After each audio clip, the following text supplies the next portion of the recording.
At the Spring Banquet, I was chosen by the emperor to be the princess consort of Xianwang. Because of a poem I wrote, the world proclaimed that Xianwang cherished his consort above all, and the couple shared a deep, loving bond. But too much happiness easily invites envy, poisoned to death. I found myself reborn at that very Spring Banquet. My cousin beat me to submitting my poem.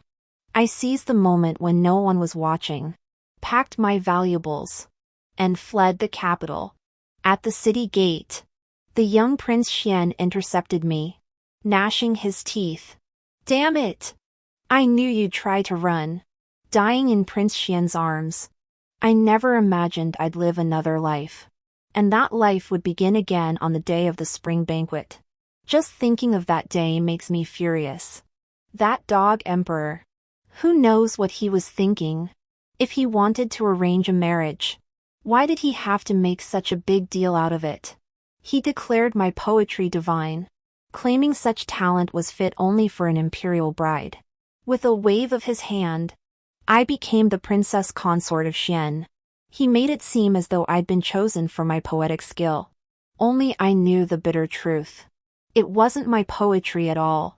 Clearly, that dog emperor coveted my family's status, seeking a get-out-of-jail-free card for his youngest son. Unfortunately, I was that very shield. His imperial decree didn't do me too much harm. Rumors circulated that Prince Xian had been frail and sickly since childhood. To save his life, he was sent to the imperial temple for cultivation as soon as he turned one, returning to the capital only after reaching adulthood.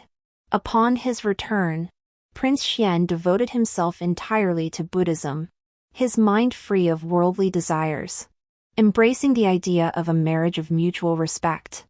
I joyfully accepted the imperial decree and married him. On our wedding night, Prince Xian, who outwardly seemed detached from worldly desires, kept calling for water all night long. He tossed and turned me like a pancake on a griddle. And I finally closed my eyes only at cockcrow. The next day, when I went to the palace to pay my respects, I was yawning constantly. The Empress, frowning deeply, sent a carriage full of restorative tonics. At first, I comforted myself. He's just a man, newly unchastened, a few days of novelty won't hurt. But Prince Xian proved relentless. Like a beast, never resting. Within a month, he had worn me down to skin and bones, my spirit utterly sapped. In utter desperation, I proposed selecting secondary consorts to share my suffering. The Prince of Xian's smiling face darkened considerably. He refused with a grim expression. How could a prince take a concubine just a month after marrying his princess? Out of the question. I endured. 3 months later, my patience snapped, and I brought it up again. The Prince of Xian's face turned pitch black.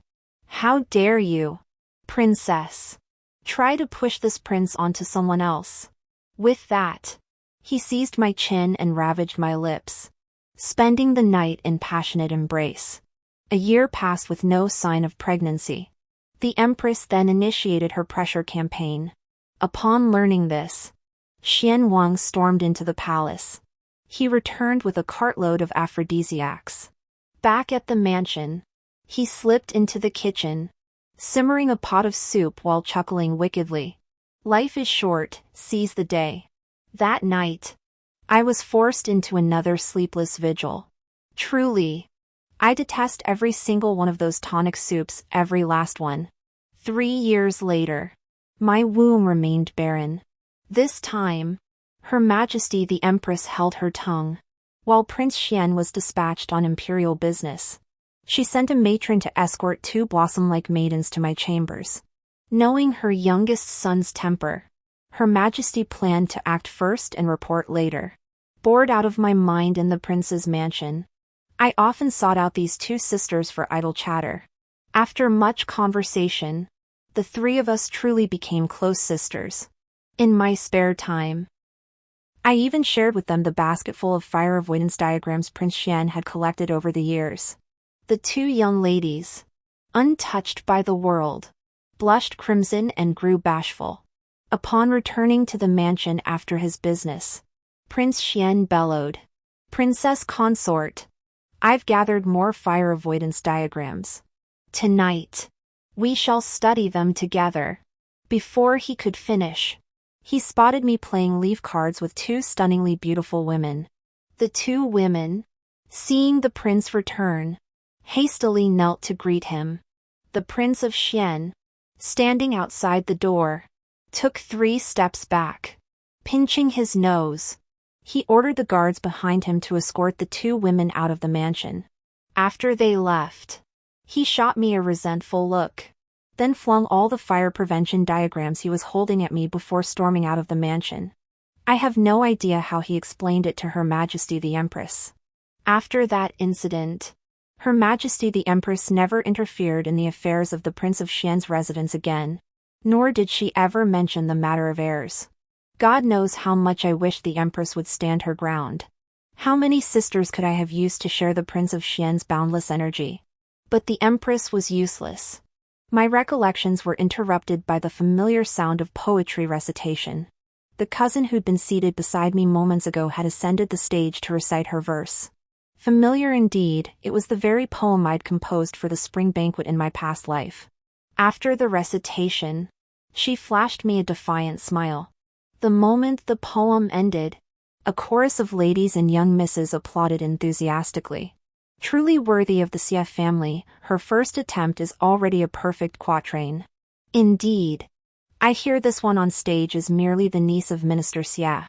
The Xie clan truly lives up to its century-old prestige, each of its young generation excels. The ladies and wives praised her loudly. My cousin smiled shyly and bowed in acceptance. That expression, that gesture, exactly like mine in my previous life. Seeing her act like this made me sick to my stomach. Not only was she blindly copying others, but she also recited my poem. If you want to climb to heaven, don't use me as your stepping stone. I was furious. But another thought suddenly popped into my mind.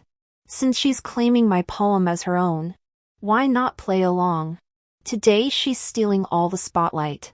So I can use this chance to escape.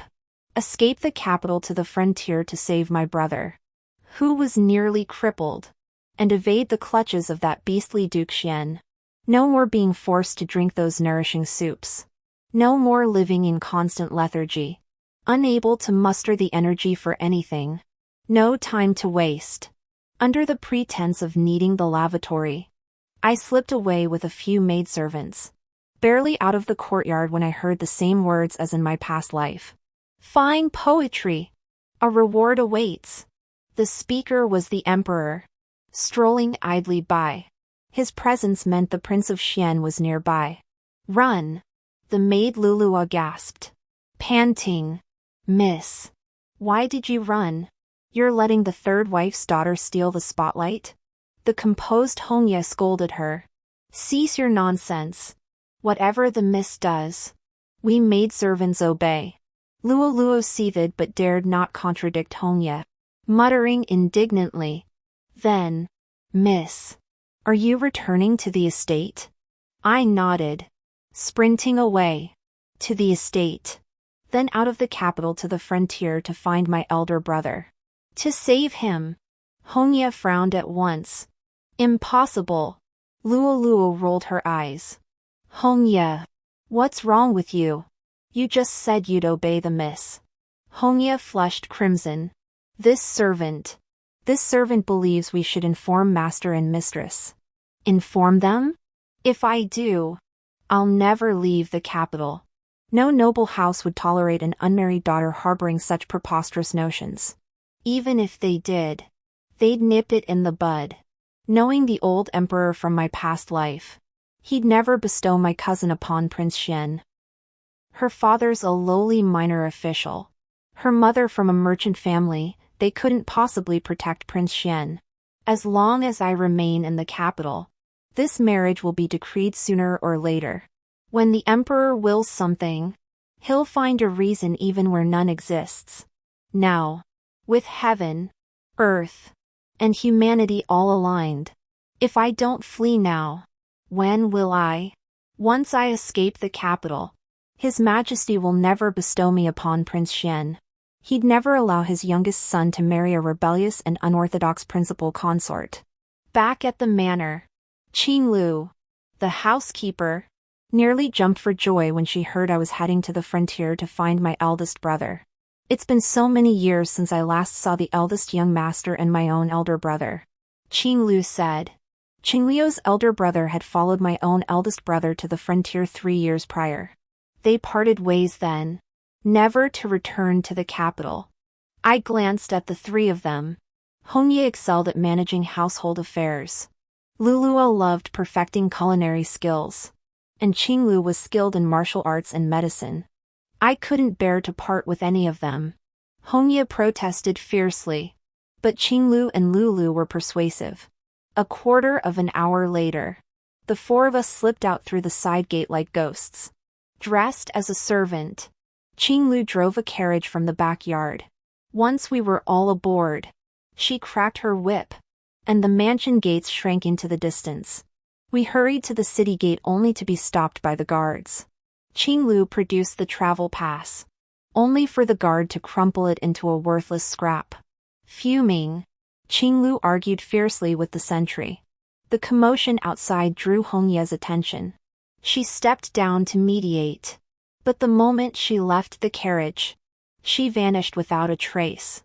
Green ivy shielded me fiercely. But suddenly a black-clad man burst into the carriage, yanking her out by the collar. Robbery in broad daylight? Just as I was about to step down to investigate, the curtain was yanked open. My soul nearly left my body in fright. Stepping into the carriage was none other than Prince Xian, who should have been strolling with the emperor at the Spring Banquet. The young, handsome Prince Xian pointed at me. His teeth gritted. "Damn you! I knew you heartless wretch would run. I poured every ounce of strength into you.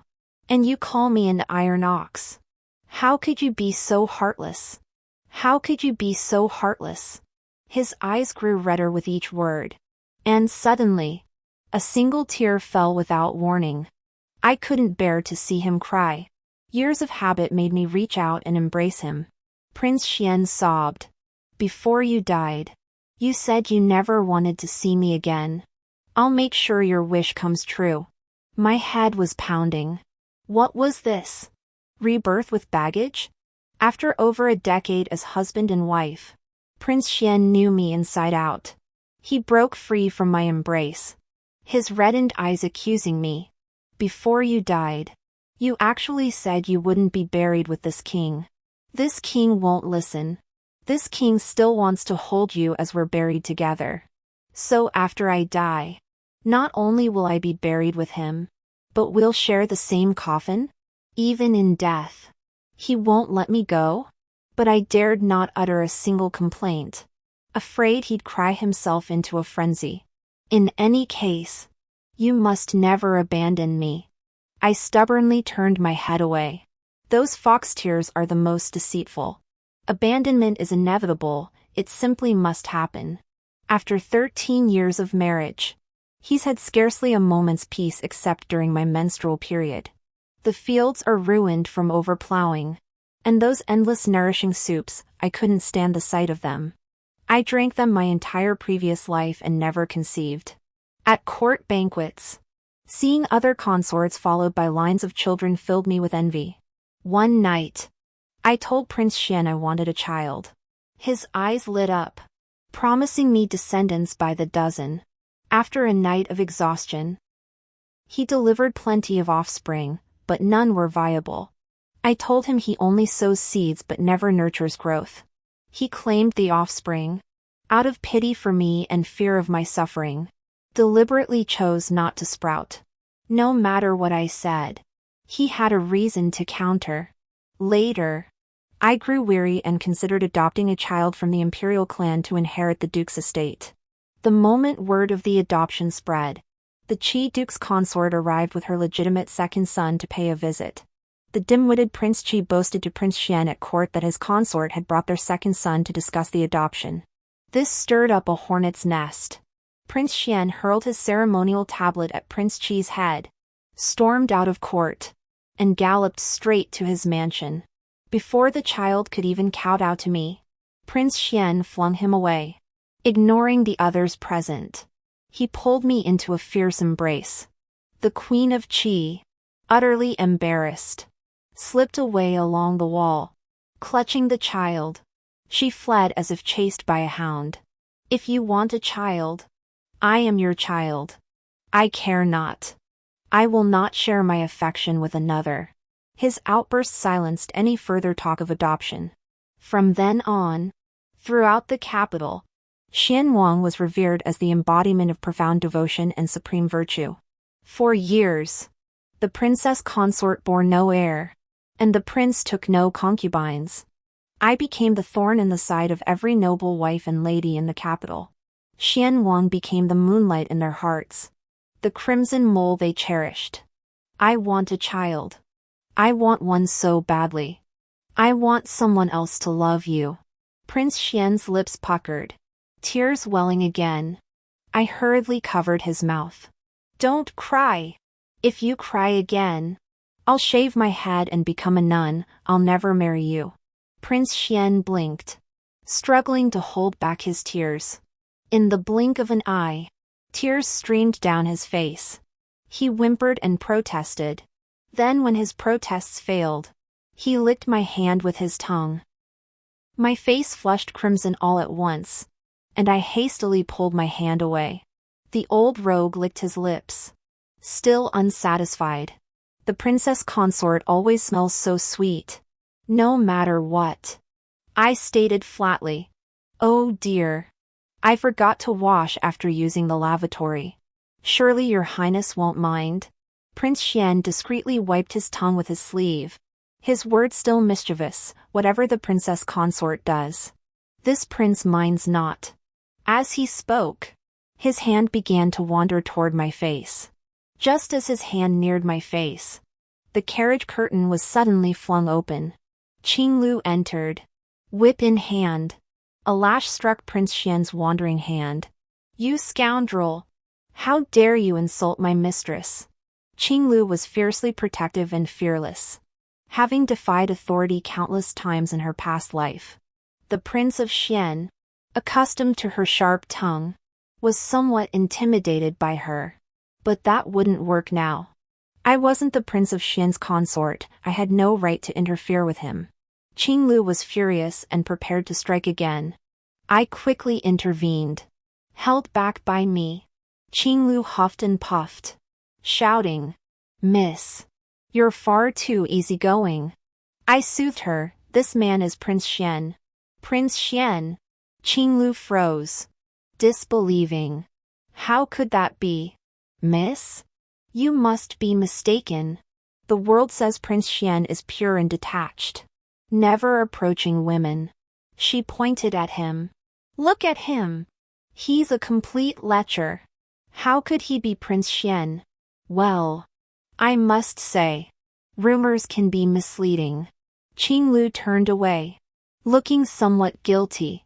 I struck him rather hard. This lecher has even been reduced to tears. Following Qingliu's gaze, I glanced behind us. Sure enough, huddled in the corner, the Marquis of Xian silently rolled up his sleeves, revealing a swollen arm whipped red by a riding crop. Tears streamed down his face as freely as rain. A handsome man weeping, a sight of celestial beauty. Apparently sensing our gaze, the Prince of Xian, who moments ago had been acting like a lecher, now pouted pitifully. It matters not.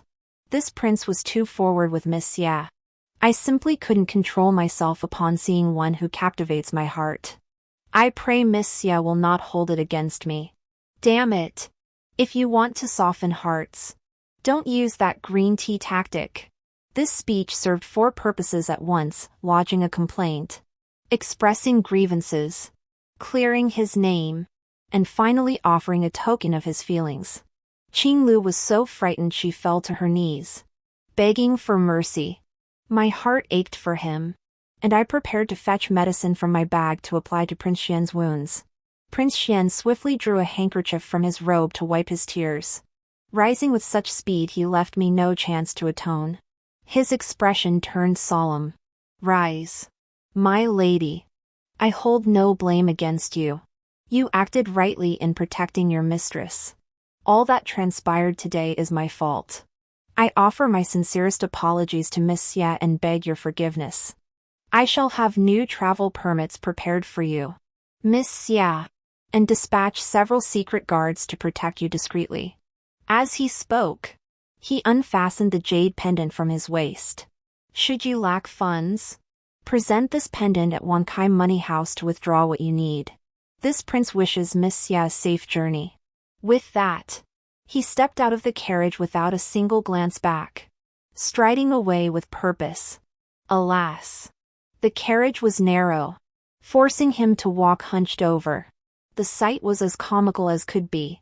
My heart had already melted completely, and I hurried to stop him. If your highness has no other business, you may travel on and enjoy the frontier scenery. The resolute footsteps halted abruptly, and a slightly aggrieved voice came from within. Miss Xia said she never wished to see this prince again. That was spoken in anger. With your highness's noble bearing and radiant character, how could she possibly refuse? Really? Really? You said it yourself. Well, yes. What a fool, he's led me astray again. Blame my own wavering resolve. Prince Xian grinned like a simpleton.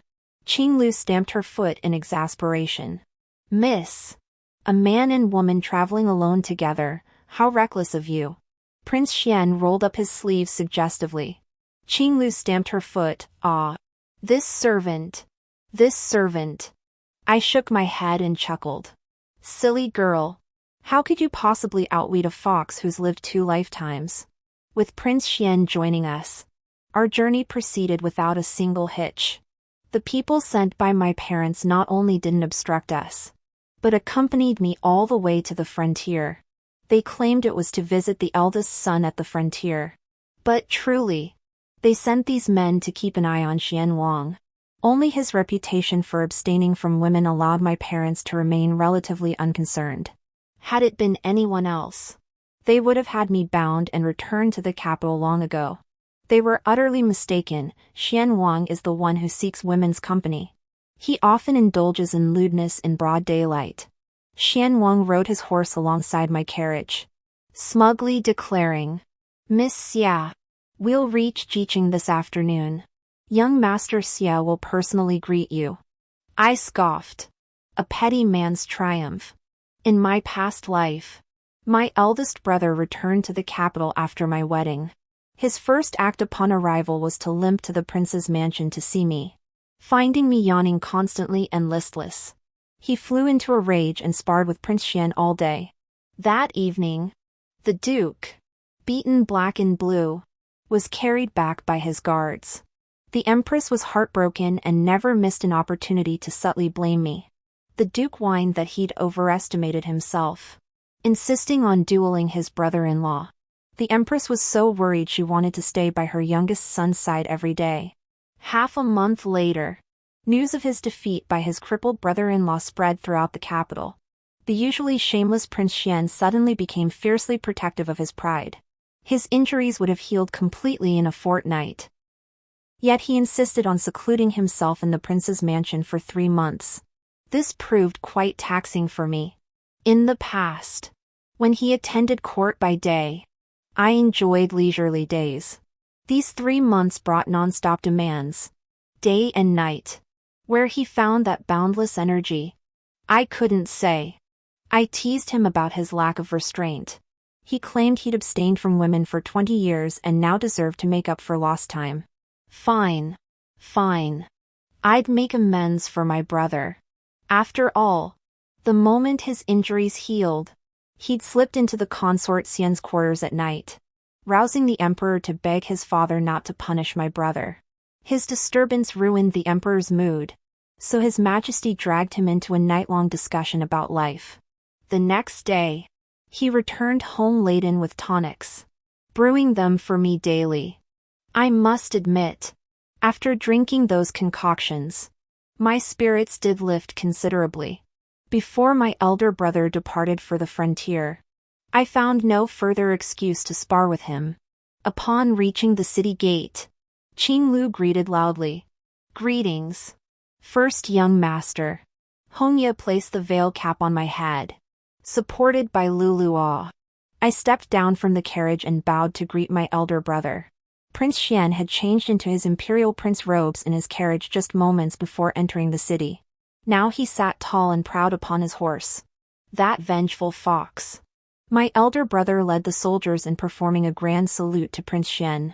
Only after receiving the full courtesy did Prince Xian nod slightly. Rise.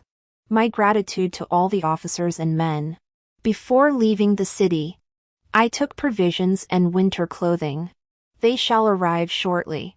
Admiration and conviction shone in the eyes of the eldest brother and the soldiers as they looked at Prince Xian. I don't believe a word he says. How could he possibly have arranged provisions like that on such short notice? Most likely, he just wanted to prove a point and had someone back in the capital prepare them after writing a letter. After all, in his previous life, the eldest brother couldn't stand him even as he lay dying. He was seizing the moment. Striking first. He'd make a good impression on my eldest brother. Then, when he came for my sister, he wouldn't get beaten too badly. After questioning Prince Xian, my eldest brother looked at me disapprovingly. Youngest sister, you're being rather bold. A young lady like you, who doesn't even know martial arts, I don't know where you found the courage to come here. Of course, it's to save you. I gave a shy smile and didn't reply. My eldest brother cherished me most. He might scold me, but he'd never truly send me back to the capital. Prince Xian, sitting stiffly atop his horse, cleared his throat. Thank you, Deputy General. Lead the way. Yes, Your Highness. After my brother responded, he helped me into the carriage before mounting his own horse. Waving his whip, he led the way toward the general's residence. Prince Xian followed behind him, while my carriage took a different route to my eldest brother's quarters. My eldest brother returned late at night, carrying the drunken Prince Xian on his back, exhausted and drenched in sweat. The moment I heard the news, I rushed to the main hall. My eldest brother laid the staggering Prince Xian onto a soft couch. The prince falls after just one cup, I remarked, noticing his flushed cheeks. I hesitated, unable to move forward. That scheming old rogue, pretending to be drunk. My eldest brother might not know Prince Xian's drinking capacity, but I certainly did. He wasn't someone who fell after one cup, he could drink 1,000 without getting drunk. A flushed face? His face turned red whenever he drank. He'd often feigned drunkenness to tease me before. Brother, let's step aside for a word. Though I spoke to my elder brother, my gaze was fixed on the prince. His drunken fingers tapped nervously, a telltale sign of his unease. Leaving the prince here, isn't that unwise? Quite the opposite. His attendants aren't idle. Why fret over such matters? My words swayed my brother, and he rose to leave. Prince Xian spun around, gripping my elder brother's sleeve tightly as he murmured, Brother Xia, we've hit it off instantly. Let's have another cup. My elder brother looked at me with a troubled expression. Why not just talk here? The prince is dead drunk. It's not right to leave him elsewhere. Today, the general threw a grand banquet to welcome the prince back. But the prince has been clinging to me all night, refusing to let go. Of course he wouldn't let you go. What if you escaped? Then he'd be all alone in the general's mansion. Big brother, you naive fool, he just wanted to follow you back here. All along the way, 3 maids and the mansion guards kept me tightly guarded. Prince Xian couldn't even touch a hair on my head, let alone see me much.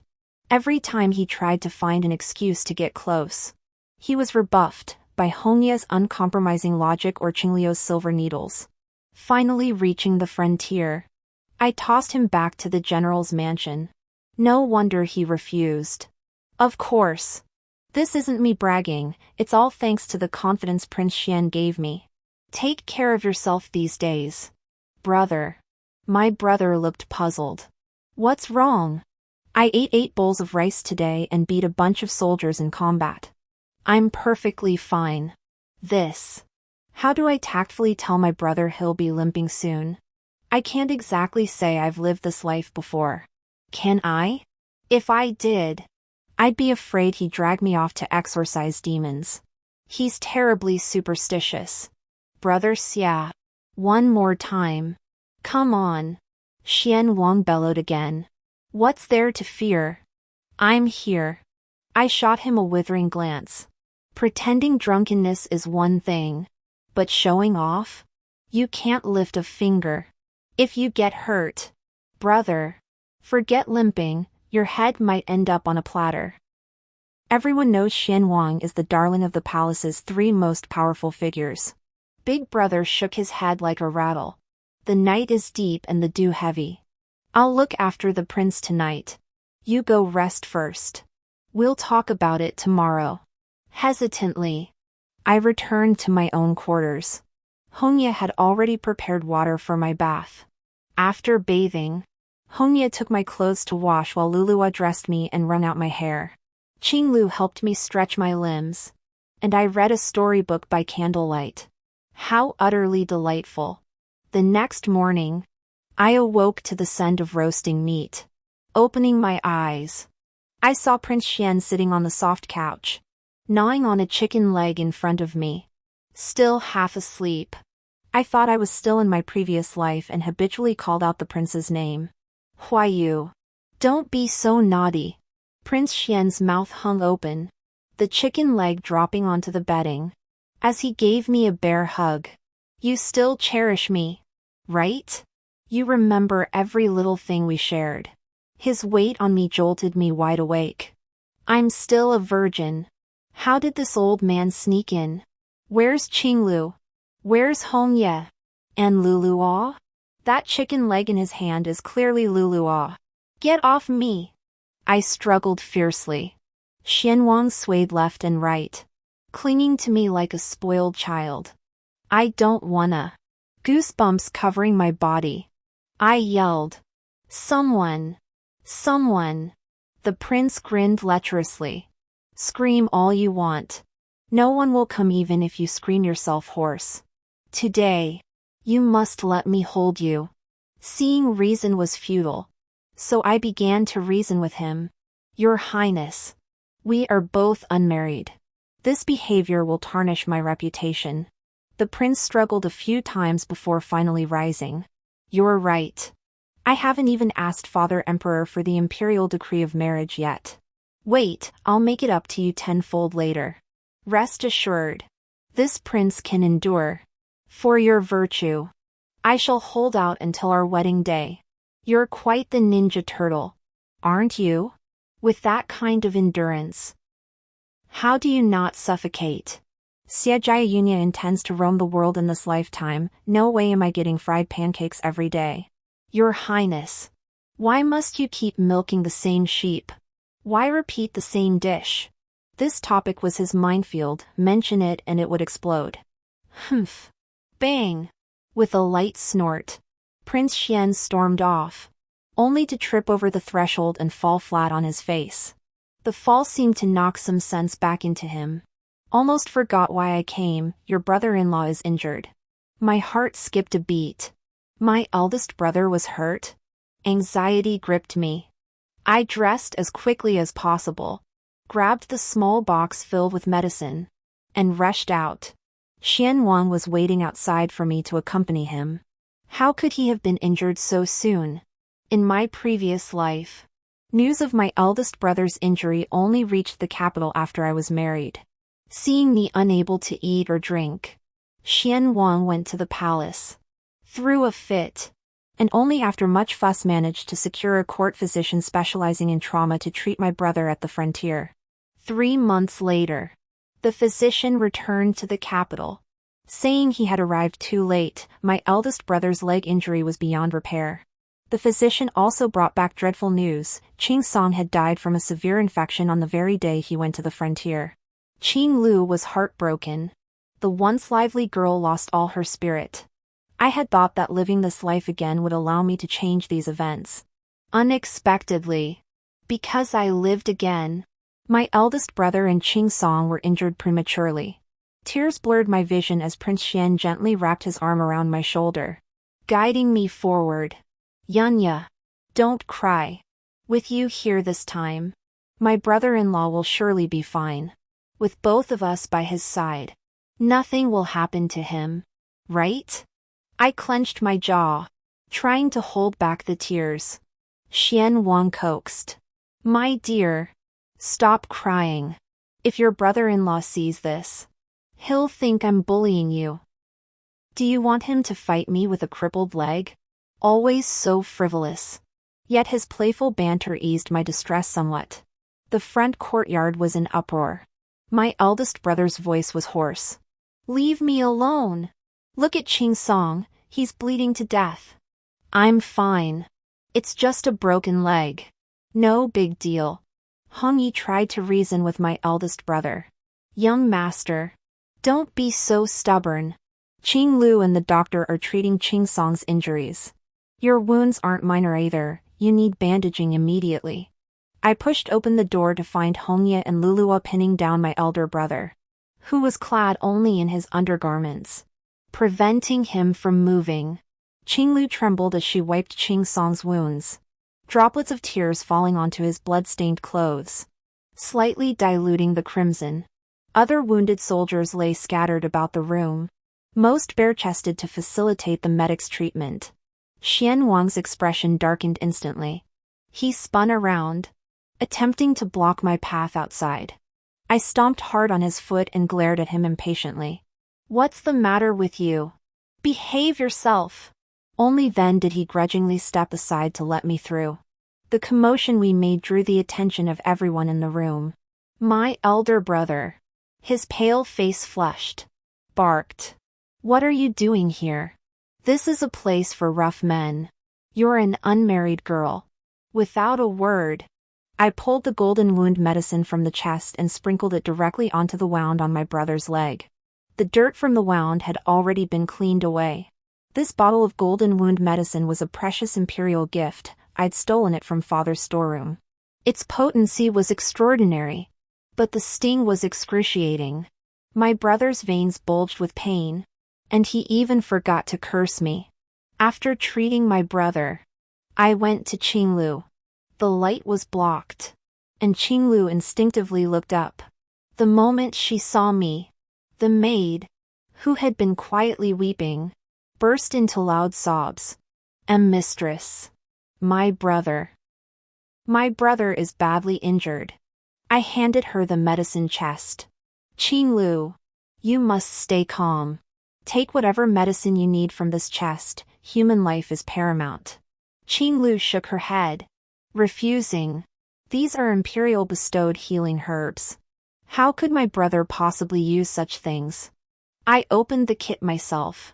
Qing Song saved my elder brother's life, he saved the Xia family. What's there to hesitate about? Just use it. Once my brother stopped struggling, Lulua and Hongye released him and approached, joining me in urging Qing Lu. Qing Lu, you can use it without worry. Qing Lu nodded. Miss, your kindness is beyond what I could ever repay in a lifetime. Enough talk, save him. Every medicine in this box was bestowed by the emperor. I stole them all from father's storeroom before leaving. Qing Lu first sprinkled the hemostatic powder on Qing Song's wound, then selected several herbs and handed them to Lulua, asking her to prepare the decoction. I took a bottle of golden wound medicine from the box and handed it to the military doctor, instructing him to apply it to the injured soldiers. The medic examined it for a long while before exclaiming, "This is imperial-grade wound ointment?" "Yes. There's plenty more in the kit. Take what you need. Miss. Your kindness." The old medic droned on, prompting Prince Xian, who'd been silent for ages, to snap, blabbering like a woman. A cartload of this stuff will arrive in a few days, enough for you to bathe in for a year. Only then did the medic dare to fall silent. Sis. Get out once you're done. My brother, who'd been grumbling for ages, shooed me away in a hoarse voice. Xianwang gave me a raised eyebrow, then practically dragged me out. Even from a distance, I could still hear the soldiers' laughter and chatter. A real man's got to have some wounds, the veteran boasted to the greenhorn. The rookie, pain-stricken with cold sweat on his forehead, still managed to reply, "Oh woo, the centurion is right.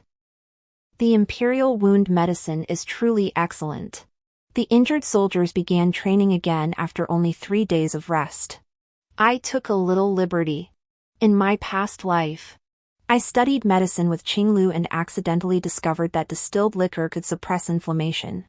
I replicated that knowledge from my previous existence, distilling plenty to ease their fevers. My eldest brother writhed in agony each time. But thankfully, after application, his wounds didn't become inflamed. The deep gashes on his leg, exposing bone, slowly healed as new flesh grew, causing both itching and pain.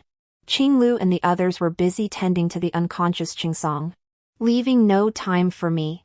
Xianwang seized every opportunity to assert his presence before my eldest brother and me. My brother's reaction shifted from initial shock to utter indifference. Not only that, he now openly ordered Xianwang about. Even in the throes of agony, he'd call out Xianwang by name. Huayu, Huayu, fetch me some wine, just a sip to ease this agony. At that, Xianwang would drop whatever he was doing and scurry off to pour wine for my elder brother. He'd even hold the cup to my brother's lips, urging him to take a sip. You had to admit, the two of them were truly devoted. Qingsong remained unconscious for 10 full days before waking. Big brother patted his shoulder and praised him. Good lad. You're quite the lucky charm. 3 girls tending to you day and night, even your young master here doesn't enjoy such fortune. Qingsong smiled weakly at Big brother.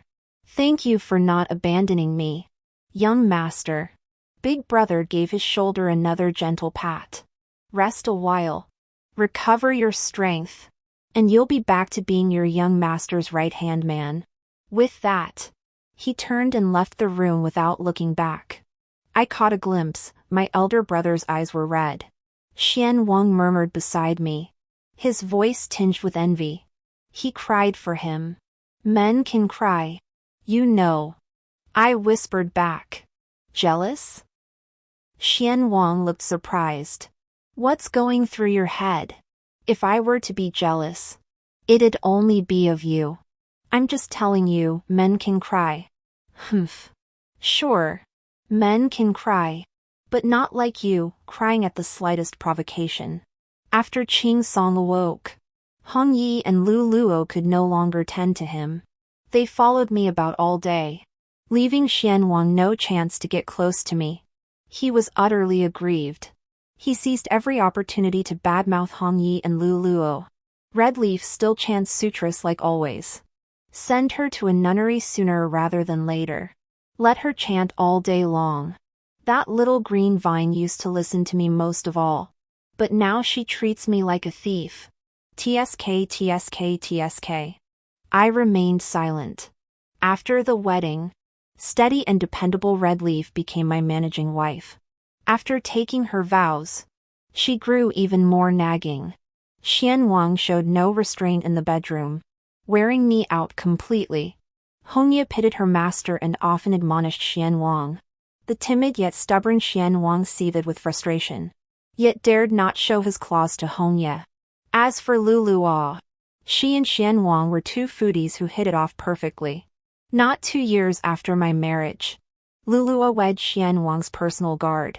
Green Vine was a master chef, often preparing special meals for her husband, and Xianwang always tagged along to eat and drink. He even hired Green Vine as the head chef for his restaurant. With such a patron, how could Green Vine refuse his requests? Unable to get close to me, Xian Wang used the excuse of caring for my ailing elder brother to sneak into the military camp whenever he could. Soon, rumors spread through the camp that the Duke had become involved with the new female medic. Rumors. Absolutely rumors. How could the Duke?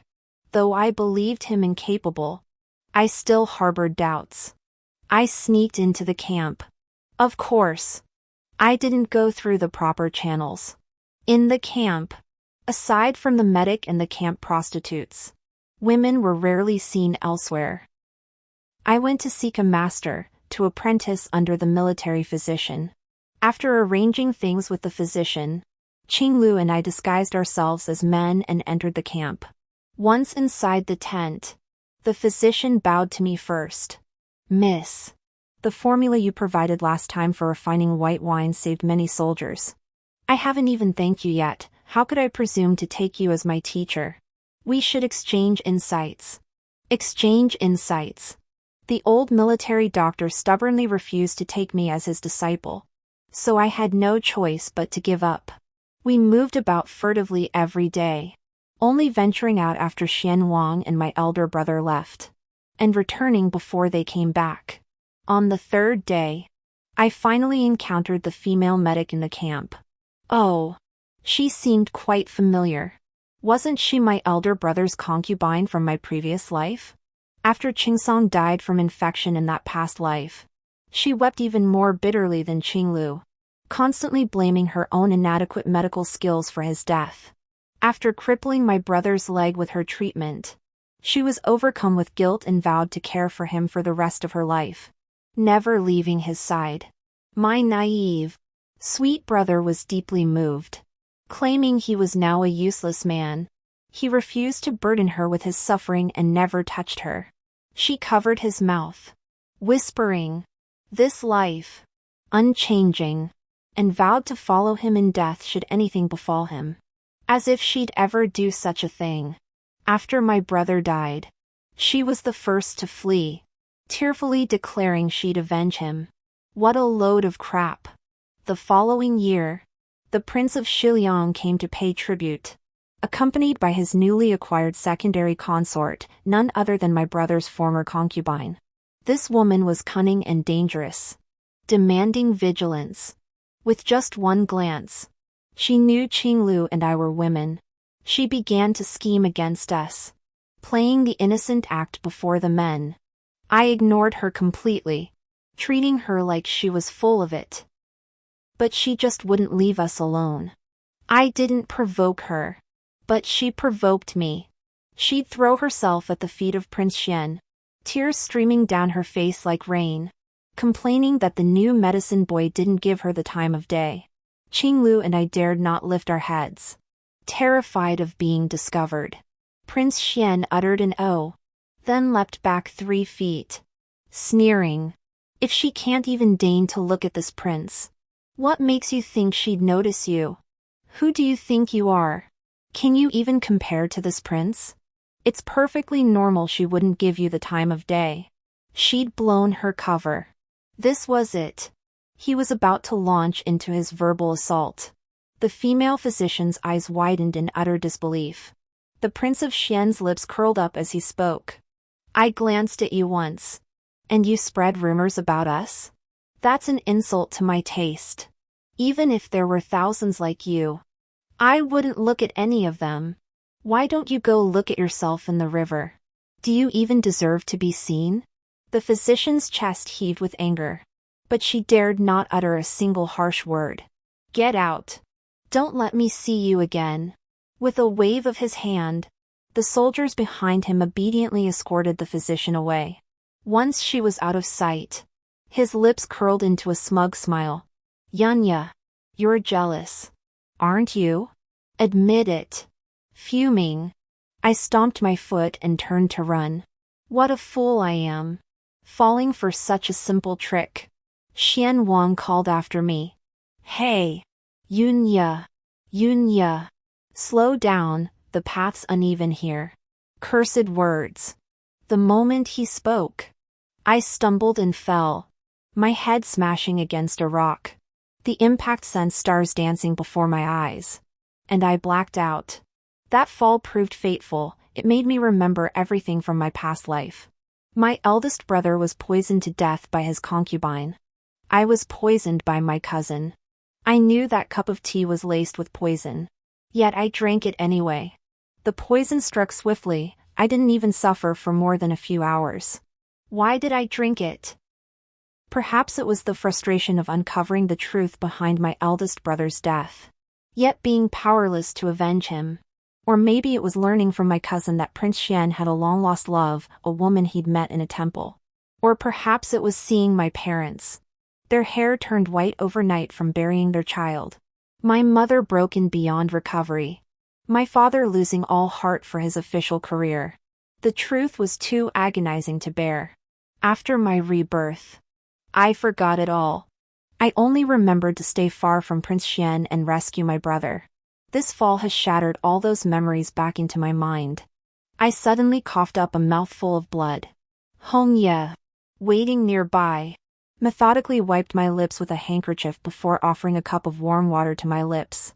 Luluo burst out, shouting, "The young lady has awakened."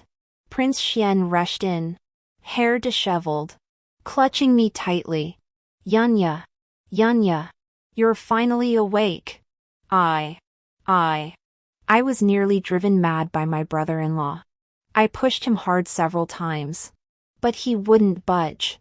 I asked him coldly, "Who is the person in the portrait?"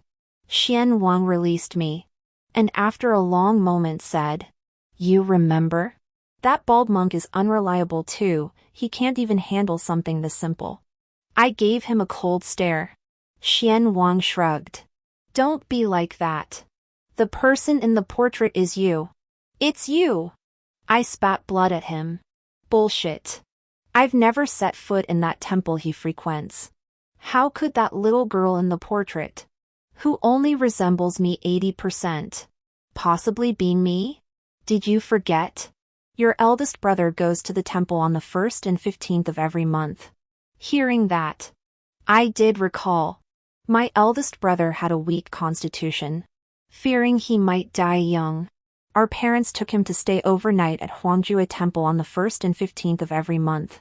But I clashed with the temple's energy. Every time I went, I caught a chill. So my parents never took me.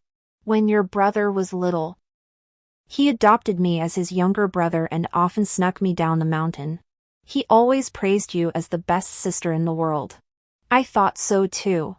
After saying this, his face flushed with embarrassment as he added, "When you were little, you were like a little pink dumpling. If I pinched your cheeks, they'd leave marks. Once, your older brother caught me sneaking down the mountain to see you. After that, he started guarding me, not letting me see you anymore. I was so angry. I stole the portrait he drew of you." He twisted himself into a pretzel before finally saying, "That was the first time this prince ever stole anything. Later, I learned to draw, and every year I'd paint many pictures of you." My mind raced, recalling his mention of a bald donkey. "Tell me, what's this about the bald donkey?" He sidestepped the question, his tone turning serious. I had the female physician interrogated. She was an enemy spy. Following her leads, we uncovered many more spies. After extracting her secrets, I had her secretly fed the 100-day powder. Then we sent her back to the enemy country in grand style. And your cousin." As he spoke, his eyes flashed with deep hatred. "She got involved with the Prince of Qi, led astray by his thoughts." I followed his line. "Killing without a trace, that's your specialty."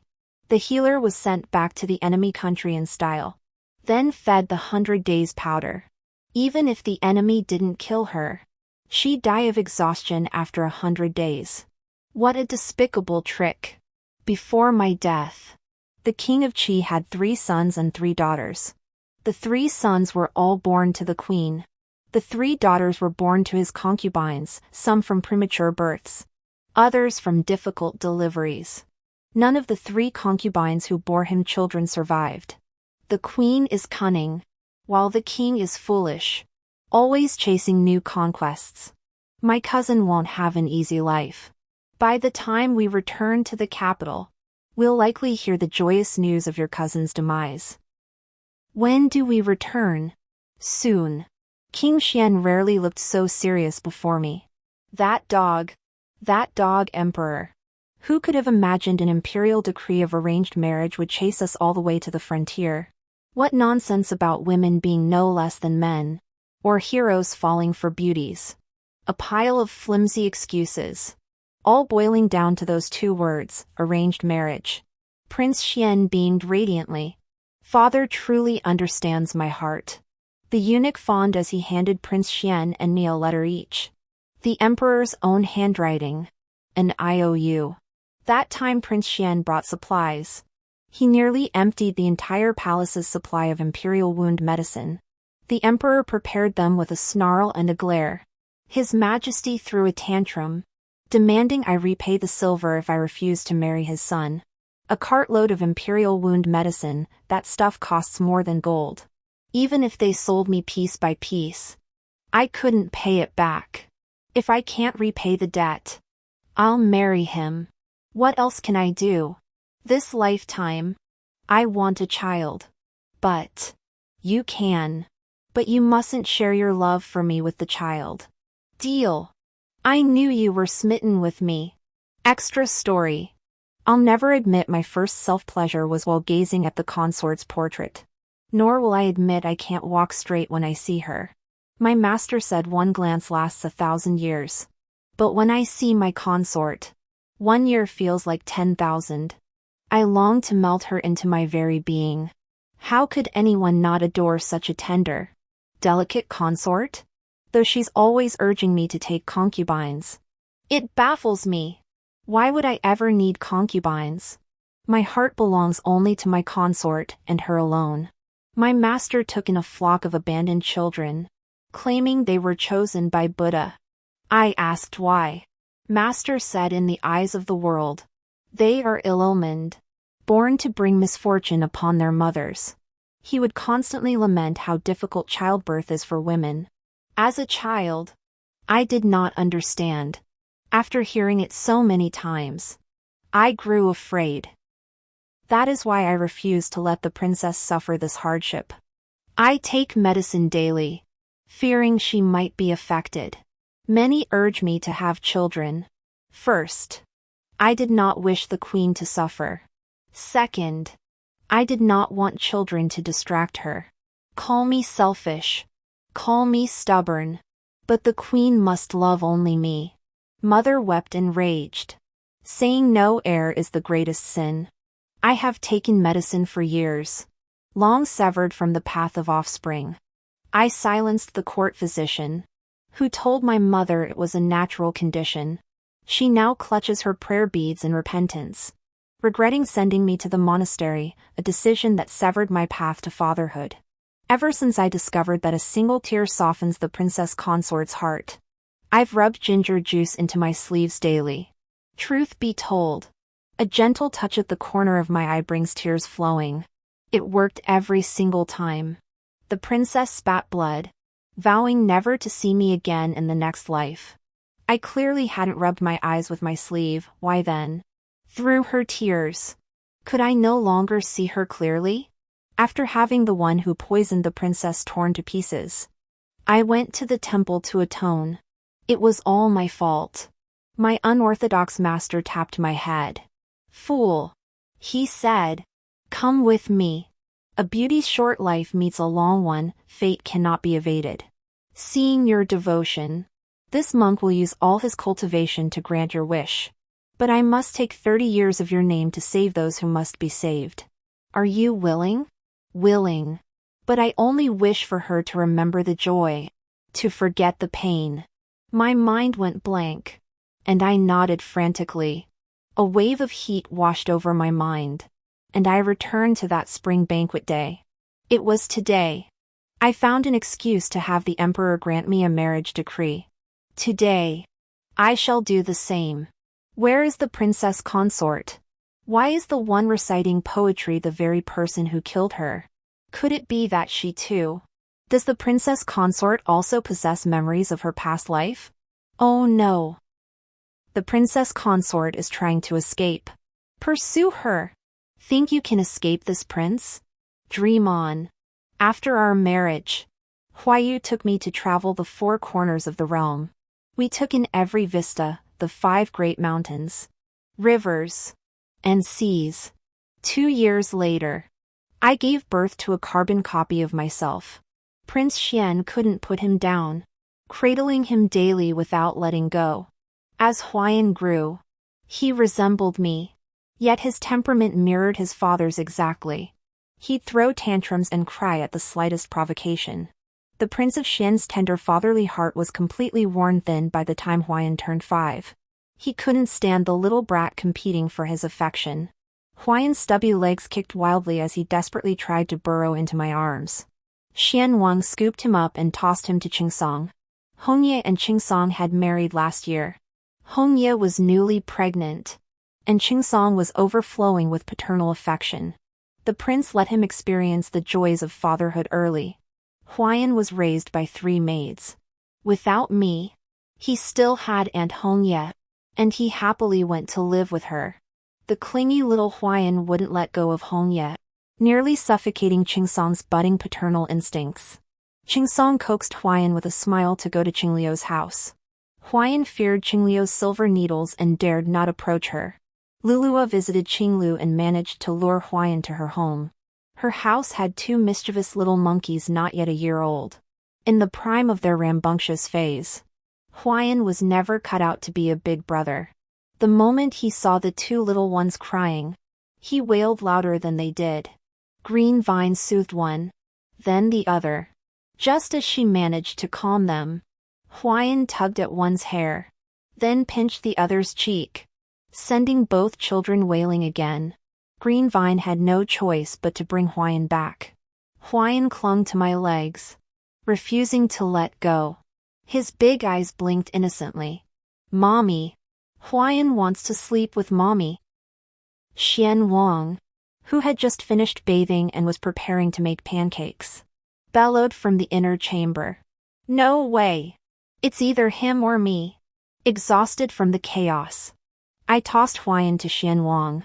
Damn it! I knew you'd try to escape. Xian Wang resignedly went to soothe Huayan. In the end, Huayan coaxed him to sleep. Little Huayan fluttered about, stripping off his clothes and leaping onto my bed. Mommy, hold me.